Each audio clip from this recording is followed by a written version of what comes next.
talk to the animals, learn their languages, maybe take an animal degree. I'd study elephant and eagle, buffalo and beagle, alligator, guinea pig and flea. I would converse. People love their pets, and through history there's been a strong connection between humans and animals.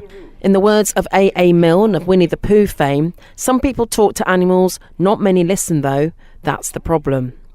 Zoe Henderson, a well-known animal communicator and healer who's worked with Olympic show jumping horses in the UK and helps with behaviour and ailments in cats and dogs and a range of animals. She was here in the UAE recently, and I caught up with Zoe at a local stable where she was about to give a consultation to an owner and her horse. Today I'm going to look at a horse. I don't know what's wrong with them yet. The owner may well tell me that something needs to be addressed, and I will address it.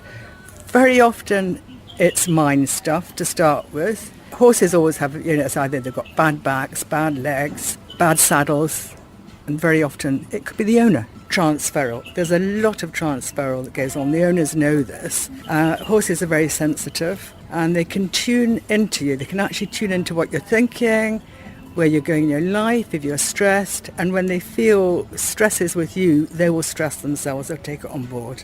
Some say horses more than any other animal have that there's a very close bond between human and horse, but it is so about being aligned with each other and being in tune with each other. But the horse is a very intelligent animal, and they do pick up on the human's emotions. Very much so.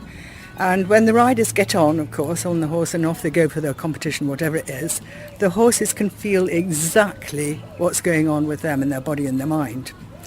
And then it could deter the best performance that they're going to have. So riders should really just let go of everything, before dump it in a dustbin, all the stress, all the traumas that they've got, so they don't pass it to the horse. But what I'll do today, I'll speak to him first, and then find out what's going with him, if he's happy, and how he feels, the relationship perhaps between the rider and the horse. And then I'll do hands-on, and I'll intuitively know where he needs help. And if he's got pain, I can take away the pain. If it's certainly probably an imbalance, which I'll be able to rebalance them, then we'll just see what happens, because it just depends. We'll go with the flow and see what happens. Usually they go to sleep. Now, a lot of my horses actually, the pre-Olympic ones that I do, for instance, and the international dressage horses in England, they know me very well now. So as soon as they see me, they know what's going to happen. They shut their eyes, they go down and go to sleep, go down on the ground, and I finish the treatment on the floor while they're asleep. So today, hopefully we will see this. It's a bit difficult because we've got more energies around. It's not just me and him.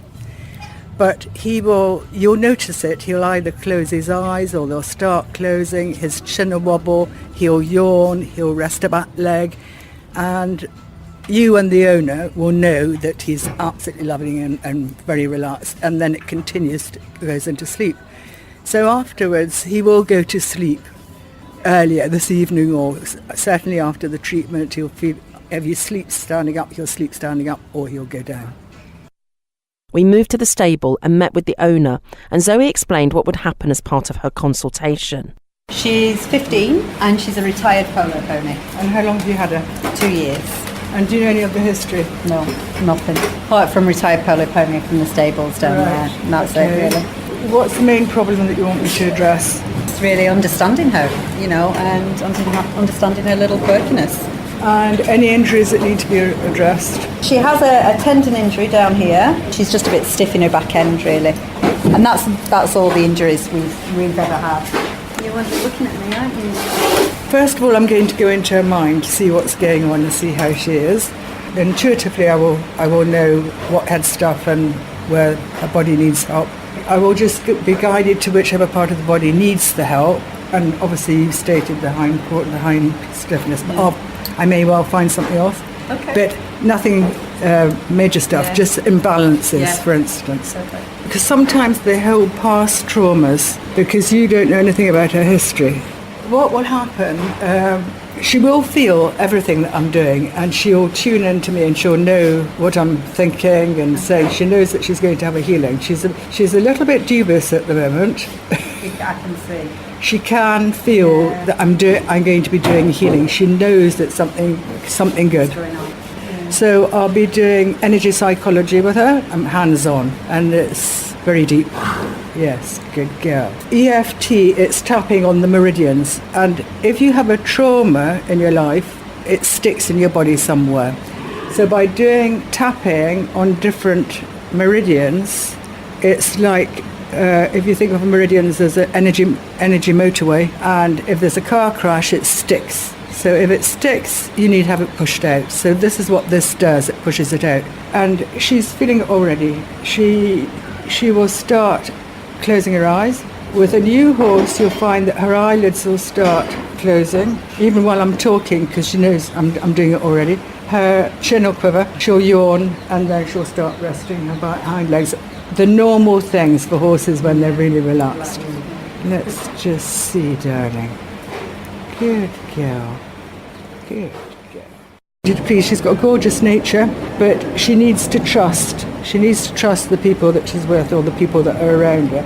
Noises, you've got to be careful of really loud bangs and fireworks or something like that, because she gets flighty with the noise.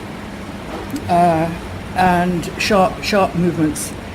And a lot of the time when she's going down there, she was being pushed in her work. There was an awful lot of noise around her, and it was like cracking of whips or sticks or balls. There were sharp noises, and she actually doesn't like that. All right, she's getting my trust now. Good girl. That's my girl. Yeah, she's been trying to get down twice now. She's very, very sensitive, gorgeous nature. However, she's got a sense of humour.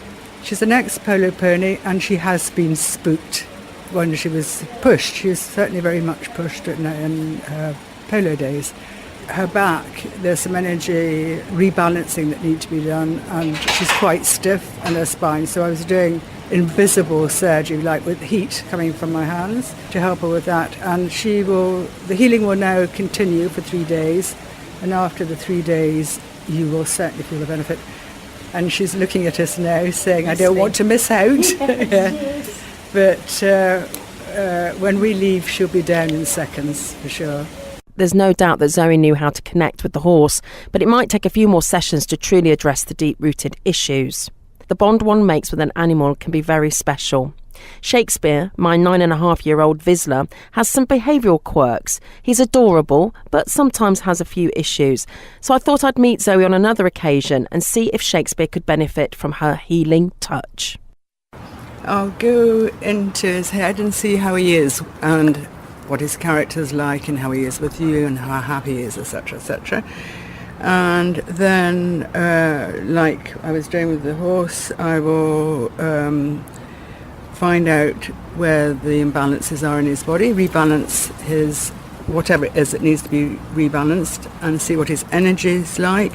Now, there is the lump here on the left-hand side, which I will put healing into as well. Now, okay, let's just see where you are, darling. Let's see where you are. Right, there is a past trauma here that's stuck in his body. We can release it. And the first is the abandonment of his siblings. Being the only survivor of the litter, he's been wobbly at the very beginning. So needed a lot of love, a lot of attention, and he's actually a one-person dog. So when he came to you, he felt as if he was being abandoned again, because he had another owner after he'd left the litter. And once he found your trust, then the love started becoming very evident, and you are actually very bonded, very bonded. He's very happy. He feels as if in a little piece of paradise with you, gets his own way. Quite like the horse in many ways. To begin with, he said, "Can I trust you?" But he knows exactly what I'm doing, but he doesn't know anything about it, doesn't know the feeling. So a question in his mind, what's she doing? Because I know it's something. Yeah. And he's very sensitive. Yeah. And he's taking this and he's taking it all in. Now, he will sleep a lot today. and afterwards he needs a lot of water to drink. And he's actually given me this part to He heal. has, hasn't he? Yeah. So, yeah. He's opened his leg for you. Submission. He says, this is the bit, we know it, but he's saying this is the bit that needs to be healed. Although I've got my hand on where the lump is, he's going to lie down. Yeah, It's gone right down because he's absorbing the healing, he's just accepting it, and he will be going to sleep. Incredible to see him like that. Yeah, literally submit. Right down, head on the ground. He will want to sleep. Normally he's very curious about everything. Yes. So That's what surprised me. Normally, Yes. the fact he's so willing to sit with you Yes. and then go down Yeah. like that. Yes, good boy. Good boy.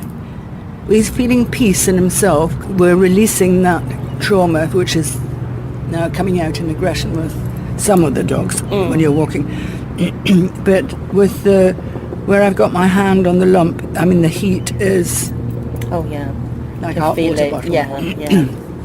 And he's saying, don't take my hand off, put it back. I'm localising on the lump, it's going all the way through his body. So that will be rebalancing, but particularly on this. Well, Shakespeare certainly was very relaxed at the end of our session with Zoe. She has a special way, and Shakespeare relaxed with her very, very quickly, and he was so lovely afterwards as well. The bonding time you get with your animal and a way to develop a deeper understanding of your pet's personality and needs is what I gained from that session. For more information, check out the website at DubaiI1038.com/Dubai today, and for photos and film of Zoe at work. And Python. And I would curse in fluent kangaroo. If people ask me, can you speak rhinoceros? I'd say, of course, can't you?